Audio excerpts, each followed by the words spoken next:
Coach Alex, how we doing today? We're doing good, buddy. What about you? I'm good. I want to talk about routine.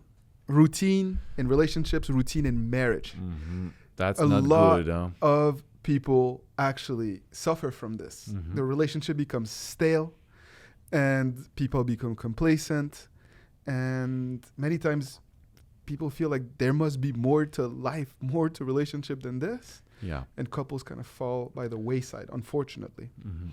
And so I was hoping that we could spend today's episode talking a little bit about that dynamic Yeah. in relationships and what can you do to make sure that you don't fall into those routines that very often really, really hurts relationships. Yeah, I understand. Thank you for this topic because I say that I see a lot of people, breaking up, divorcing because there is a lack of excitement in the marriage.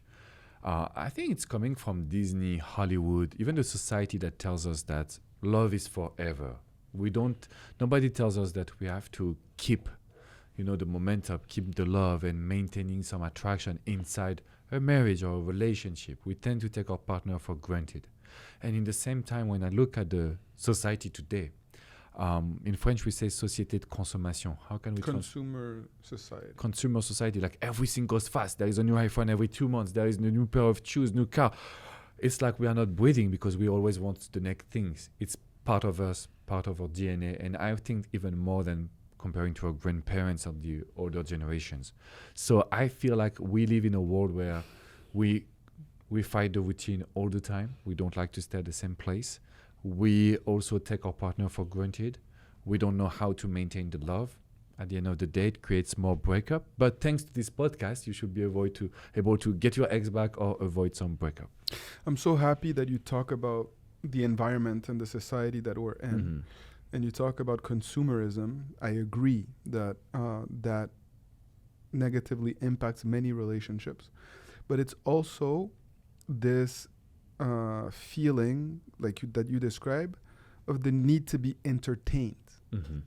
From a very young age, here in this culture, we feel like we must be entertained. And it's the same thing with my kids, with my children, They are not used to being bored anymore. And so when you are in a society or in a culture where the need of being entertained is consistently being, shoved upon you, then you feel like it is your partner's responsibility or your relationship's purpose to be entertained. But the reality is that relationships are much, much more profound than that. And your partner is not there to just entertain you or make you happy. Your partner is there to help you grow, to help you, build a family, and to navigate the different stages of life and the different challenges of life together. And so if you approach relationship and marriage with this vision of having someone that's there to make you happy and to respond to your needs, then yes, you're going to get disappointed. At some point, you're going to feel like something isn't right, something isn't working. But just because your relationship is not as fun as it once was when you guys first met, or just because you haven't gone on a few dates in a while, doesn't mean that you're with the wrong partner. It simply means that, you're going through a different phase of life and you need to be much, much more intentional about checking in on each other, and also being more intentional about planning fun activities and putting those in the calendar. I work with the Google Calendar, right? Yeah, I do as one now. Yeah. So it's so easy for just things to come. And we get carried with routine and with the many obligations that we have. But you need to make it a priority to block off, one evening a week or a couple times a week or a weekend, and, think about things that you can do to reconnect as a couple in order to consciously break that routine. Mm-hmm. Because if you're not being intentional, you will fall into those patterns. Would you agree with that? Yeah, for sure. And I love what you mentioned because it's our responsibility. We wait for the other. You say like, It's my partner responsibility to entertain me or to create some fun. And if we rely on this, then we rely on someone else, and we are not part of the solutions. So I always focus on what you're just mentioning, like we need to find the solutions and we need to be part of it. So the more we take the leadership, the more we focus on our needs, because even if your partner is your soulmate in a way that, you know, you have been building an amazing family or you've been in a relationship for 5, 10, 15, 20 years, your partner will never be able to read your mind and read your emotions. And so even if your partner is good with emotional intelligence, even if it's an amazing partner, they won't be able to know exactly your need at the exact time. So it's very important to communicate. It's very important to be part of the solutions. It's very important to reorganize your life also through the phase that you're going. For example, me, I became a father not too long ago. It was just 18 months ago. Big change, right? Big change. And that was also the same thing like 9 or 10 years ago when I came to the US. Complete change for me. So in our life, we always have challenges, and of course, it's just easier to give up on the relationship, or it's easier to let the routine just take over. But the reality is that there is some tools to fight this routine, and the number one tool is the organization. When you organize your time, when you organize the calendar, when you know what you have to do, then it's also for your brain. If you know that in 3 weeks from now you will be in Mexico on the beach and enjoy, then it will be easier to be happy during the day-to-day life. Beautiful. One of the challenges that I see sometimes when we talk about when individuals or couples come to me with this type of issue is that one of the two parties, or sometimes both, have emotionally checked out of the relationship, almost as if they don't care anymore. Have you seen that type of dynamic? And what do you do then? Because it's not just now an issue of time management and organization. There's also an emotional disconnect that has become very real. Yeah, I've seen this situation, and lately with an amazing woman. They have been married for, I think, 20 years. They have been emotionally checked up, the two of them, for 5 years. And she was like, but I see now that I really want to reconnect with him. You know, I really want to. She was telling me the truth, like she was unfaithful to him for 5 years. And she realized that it was a mistake, and she wanted to rekindle with him. He doesn't know the story, but she was. Anyways, so in this case, she came to me and she says, look, I want to give him a massage. And they didn't touch each other for 5 years. And I was like, and you already want to give him a massage? It's just too soon. You need to go step by step. And to answer your question, I was like, first, you need to create new activities for yourself. Before to implement with your partner, you need to focus on yourself.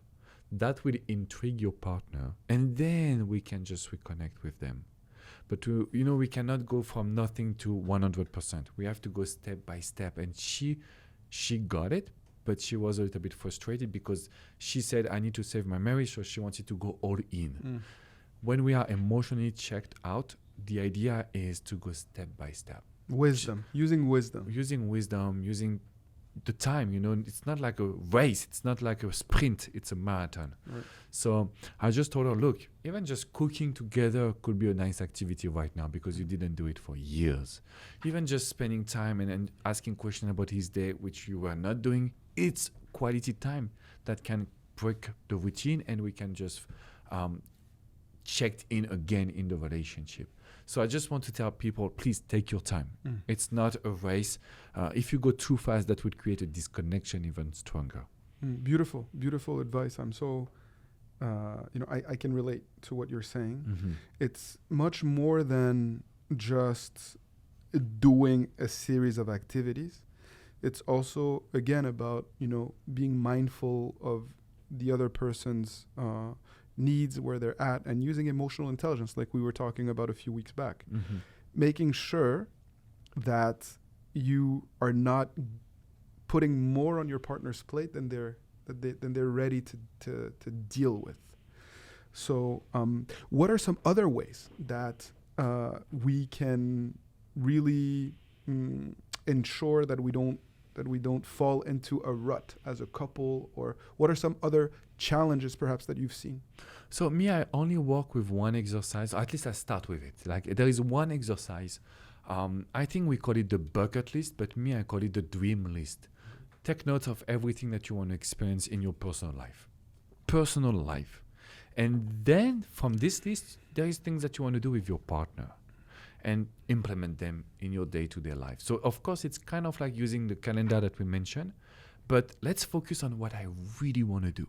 For example, there was weeks and weeks and weeks and weeks I wanted to go to this Italian restaurant with my wife.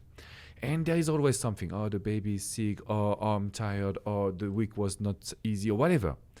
But there is a moment where I told myself, no, I really want to do it.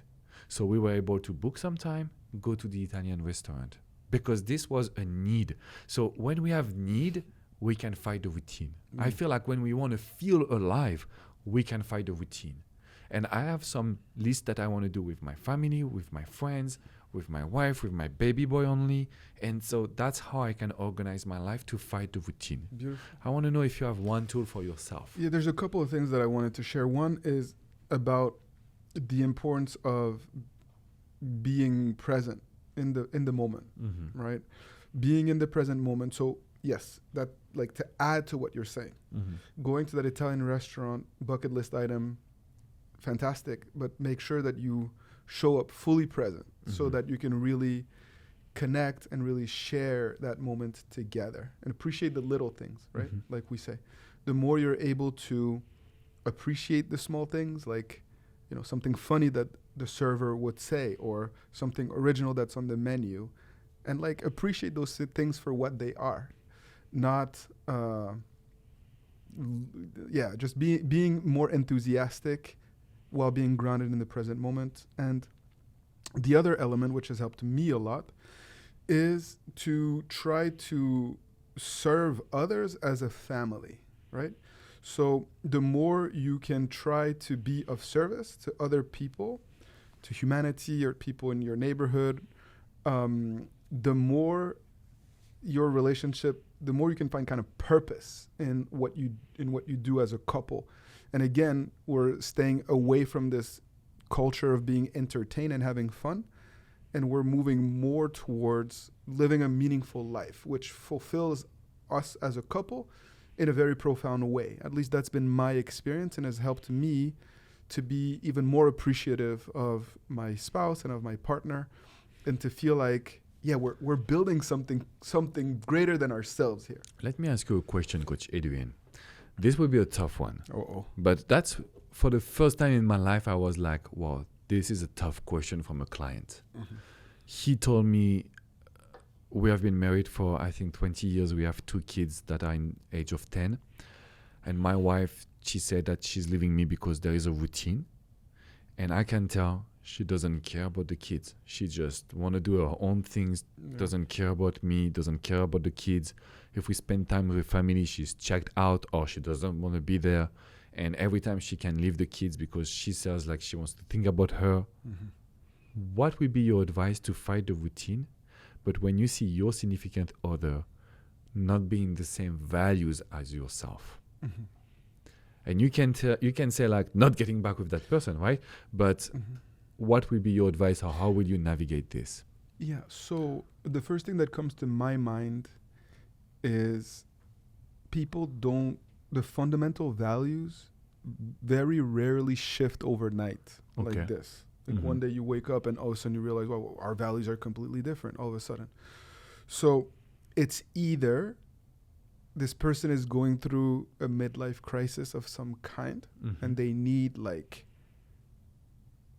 help to deal with whatever distractions or emotional or mental needs that they have, all right? Or actually, this has been brewing a long time and you've been either in denial or checked out of that reality, or perhaps you downplayed it. And to me, that's 2 completely different paths that we're talking about here. So if you suspect that your partner is going through a midlife crisis, or if you suspect that your partner needs like therapy, then I would really urge you to be very patient and to encourage them to get the support that they need. And in time, reevaluate if your values still differ or not. Okay. If you realized, that your partner, you guys married very young, you had children, like, let's say in your early 20s, and all of a sudden at 31, 32 years old, this person now realizes, oh my God, this is not what I want for my life. Mm-hmm. Then that's a different set of challenge Mm-hmm. that you're facing here. And you can't get defensive, you cannot accuse, you cannot judge harshly. What you want to do is be very clear about what your values are, and those things that you cannot agree with, and not compromise. Mm-hmm. And force your partner to make the mistakes that they're going to make and to learn from them. Because we cannot change someone. We cannot force someone to change. Mm-hmm. We just have to show them lovingly that there are some things that we cannot compromise on at the risk of losing them, and trust that in time they're going to realize that they made a mistake, or perhaps they're not the right person for you because you don't share the same values ultimately. Mm-hmm. And the truth is that not all relationships are meant to be salvaged. Sometimes separation is necessary when we've done everything that we can to make it work, or when there's so much animosity, resentment, contempt between two people that it's no longer a healthy environment for anybody. That happens. I've seen that too. But don't lose hope, and make sure that you do everything that you can to be patient and loving. I'm asking you this question, and thank you so much for your answer, because that would help me tremendously. I know my client, the problem that he has is that he's focusing on blocking her from enjoying her life and fighting the routine. And so he was trying to go through his direction and trying to block her instead of changing for himself. Yeah. And we talked about it in a previous episode as well. So that's a very good point that you're mentioning, because sometimes you don't want to fight the routine, or you don't agree with your significant other, and you block them instead of focusing on what's important for you, which Right. would be the best way to re-attract that person. So I would 100%. definitely be able to help my coaching clients about that. So thank you for sharing. No, for sure. And it's, when you try to force someone to do something they don't want to do, it doesn't usually end well. Yeah. It has to come from within. Mm-hmm. So how do we create the environment for that transformation to come from within? Mm-hmm. Is oftentimes what I think about. What does the home environment look like? What do you have to do with yourself to give them that space and time to realize that they're not going to find peace, happiness, and well-being by partying and going to nightclubs in their late 40s with teenagers. It's just not. It's short-term, Yeah. gratification, not long-term happiness. And you can either learn from your own mistakes, or you can learn from other people's mistakes. And most people, unfortunately, have to make those mistakes themselves. Yeah. Yeah. So thank you for that. So I really appreciate this topic, because the routine is a reason why people will get divorced, they would be separated. If you have any question, guys, remember that you can leave a comment. We are here to respond to your question and talk about it in the next episode or during our lives on the YouTube channel. But remember to also leave the 5-star review, because this podcast is growing because of you guys. So thank you again. So when it comes to the routine, you have the calendar missions. Of course, you can work on your bucket list. You can work on your life missions and doing things to serve others. But stay true to yourself. Don't do the things to please someone, because that's when you will lose yourself, and that will become even worse. Very well said. Yeah. And keep fighting the good fight. Yeah, keep fighting the good fight. Thank you so much, Coach Adrian. Thank you, Coach Alex. We will see you for a new episode. Appreciate you every week. Thank you. Yeah, same. So take care of yourself, guys. We love you, and we are here for you. Thank you.